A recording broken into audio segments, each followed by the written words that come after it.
Saudari-saudaraku terkasih, ada sebuah cerita tentang seorang pemuda yang sangat idealis yang waktu itu sedang berjalan-jalan di sebuah kota. Lalu ia melihat seorang ibu tunawisma dengan dua anaknya yang masih kecil. Mereka tengah mengais-ngais makanan di tempat sampah. Lalu ia begitu terenyuh melihat situasi itu, dan dari situasi terenyuh itu ia menjadi marah mengeluh kepada Tuhan. Tuhan, mengapa Engkau tidak berbuat sesuatu untuk menolong mereka?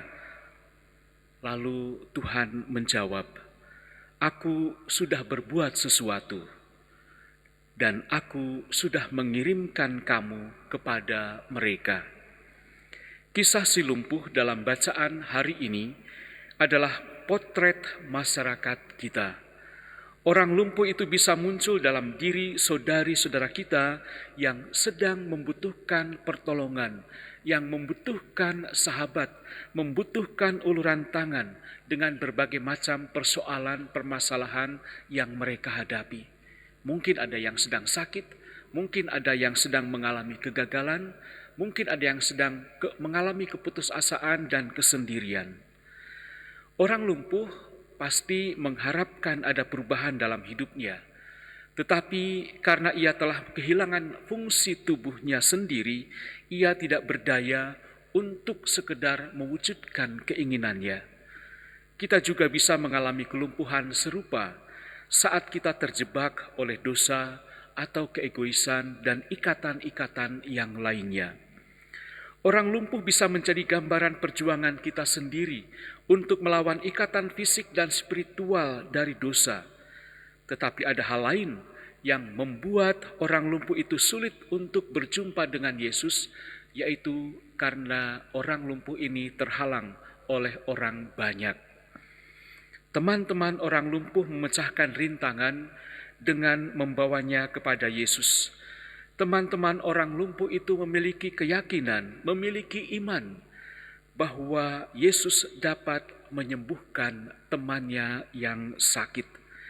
Ketika kita dihadapkan pada masalah di luar kekuatan kita, kita dapat menerima dukungan dan dorongan dari keluarga, dari teman, dari saudara-saudari yang ada di sekitar kita. Yesus mencintai orang lumpuh. Ia menyembuhkan orang lumpuh itu tidak hanya secara fisik, tetapi juga secara spiritual.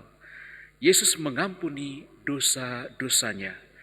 Pada kenyataannya, penyembuhan fisik seringkali berada di bawah penyembuhan spiritual. Yesus sendiri mengatakan, tetapi agar kamu tahu bahwa Putra Manusia memiliki wewenang di bumi untuk mengampuni dosa. Saudari-saudaraku yang terkasih, Santo Ambrosius yang kita peringati hari ini telah menjadi jembatan yang memulihkan dan menghubungkan kembali relasi banyak orang yang terputus dengan Allah.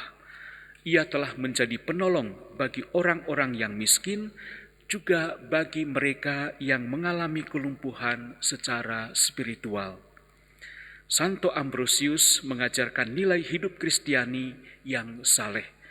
Ia juga memiliki peranan dalam pertobatan Santo Agustinus, putra Santa Monica.